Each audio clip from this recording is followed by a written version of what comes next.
बीच विराजमान परमपिता परमात्मा को हम नतमस्तक बारंबार प्रणाम करते हैं। बाबा जी का जन्मदिन 19-20 को होता है, तो हम 12-13 5-7 दिन पहले कर लेते हैं। बोलते हैं फकीर का जन्म, जो महापुरुष होते हैं ना, वो तो उनका जन्म तो पल पल होता है, पल पल प्राकट्य दिवस होता है उनका। वो हर पल हर घड़ी हाजिर है हर जगह पर। जो प्राकट्य दिवस जब उन्होंने इस धरती पर आए हैं, वो तो वो 19-20 तारीख का, शायद 20 तारीख को होता है उनका मावा कोल्ला में। तो हम 5-7 दिन पहले कर लेते हैं, उनका हुक्म, उनकी प्रेरणा मिलती है। तो बोलते हैं जन्म महापुरुष जो इस धरती पर आते हैं ना, वो हमारे सब के लिए, हमारा कल्याण करने के लिए वो इस धरती पर प्राकट्य रूप में वो आते हैं इस धरती में। तो वो हमारा मार्गदर्शन करते हैं, महापुरुष करते हैं हमारा मार्गदर्शन, और हमारा मार्गदर्शन करके इस माया जाल से निकाल कर हमें मालिक की राह दिखाते हैं। पर मालिक की राह देखेंगे हम तभी जब हम गुरु के शरणागति होंगे। 100% जब हम गुरु के शरणागति होंगे, 99 में से एक भी रह गया परसेंटेज, तो हम उनकी शरणागति प्राप्त नहीं कर सकते गुरु की। तो बोले उसके 100/100 शरणागति होने के बाद वो तभी होती है जब कई जन्मों के बाद, कई जन्मों की यात्रा हमारी गुरु के साथ हो, कई जन्मों का हमारे गुरु के साथ हम चले होंगे, तब हमारा अंत जन्म होता है कि जब हम गुरु के शरणागति होते हैं। और जे मत समझना वो लाखों में से कोई एक आध होता है, एक आध। इसका मतलब जे नहीं कि बाकी गुरु की संगत है तो वो गुरु उसको ऐसा नहीं। जो गुरु के बेड़े में बैठ गए हैं, जैसी हमारी यात्रा है, जैसा हम कमाई कर रहे हैं, उसी तरह से हमें वो गुरु एक न एक दिन अपने उस जो हमारे भीतर मालिक बैठा उसका अनुभव कराएगा। जैसी हमारी कमाई है उसी की तरह से।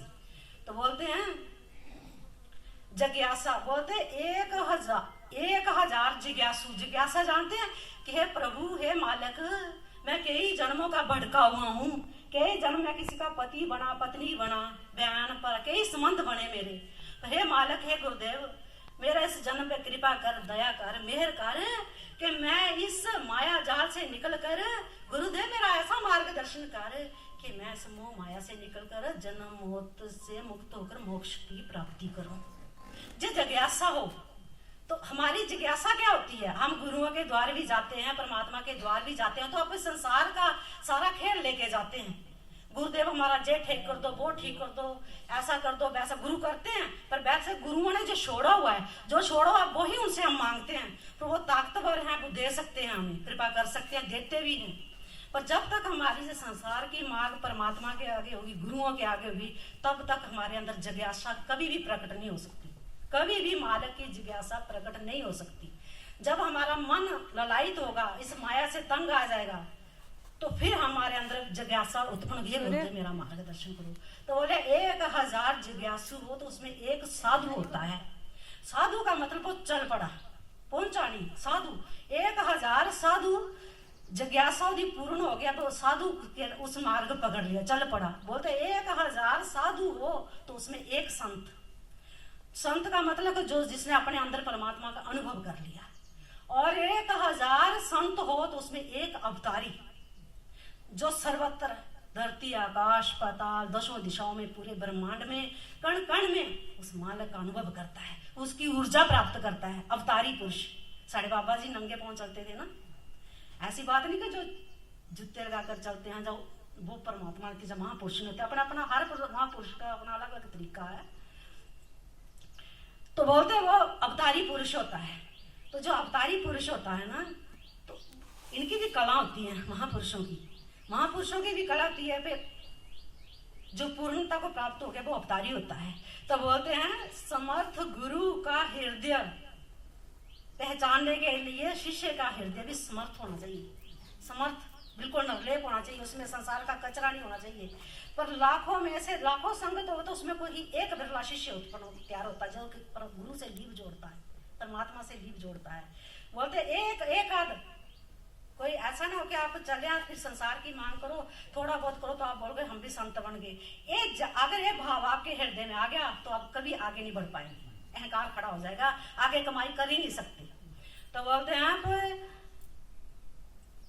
जब समर्थ हृदय चाहिए शिष्य का भी, तो जब शिष्य गुरु बोलते जब किसी मालिक ने किसी जीव पर दया करनी होती है ना,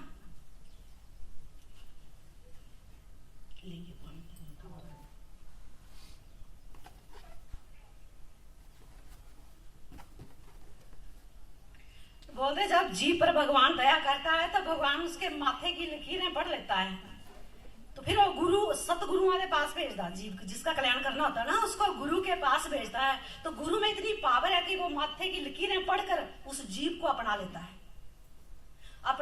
है, फिर उसका मार्गदर्शन करके उसको दो शरीर एक इलाही जोत हो जाते हैं, गुरु और शिष्य। कैसे हो जाते हैं? क्योंकि गुरु के साथ शिष्य की कई जन्मों की कमाई होती है, वो तब गुरु की कृपा से ही है। तो गुरु पढ़ लेता है, और जब दो शरीर एक हो जाते हैं तो गुरु हमारे गुरुदेव शरीर से गए हैं ना, शरीर छोड़ा उन्होंने, तो वो कण कण में इलाही ज्योत के रूप में विराजमान है, जिसे वो आंखें दे जाते हैं ना, वो हर जगह उसका दीदार करते हैं गुरु का, अपने गुरु का, परमात्मा का, हर जगह विराजमान है उसके गुरु। और गुरु हर जगह बोलता है, पर जिसको वो अपनी आंखें दे जाएं, जिसके हृदय में उनका वास हो जाए, दो शरीर एक प्राण हो जाए, तब गुरु का अनुभव, दो शरीर एक ही होते हैं, वो सखा भाव में जीते हैं। फिर एक बार हम उधर गए, हगवाल गए, तो बाबा जी को पीलिया हो गया, तो वहां 2-3 महीने रहे। हम जहाँ से जाते थे रोज नहीं जा सकते वहां, तो बाबा जी थोड़े ठीक हो गए। तो बाबा जी उधर ऐसे बैठे, संगत बैठी, बड़े प्रेमी है वो सारे, तो बैठे तो बोलते अभी आपको ठीक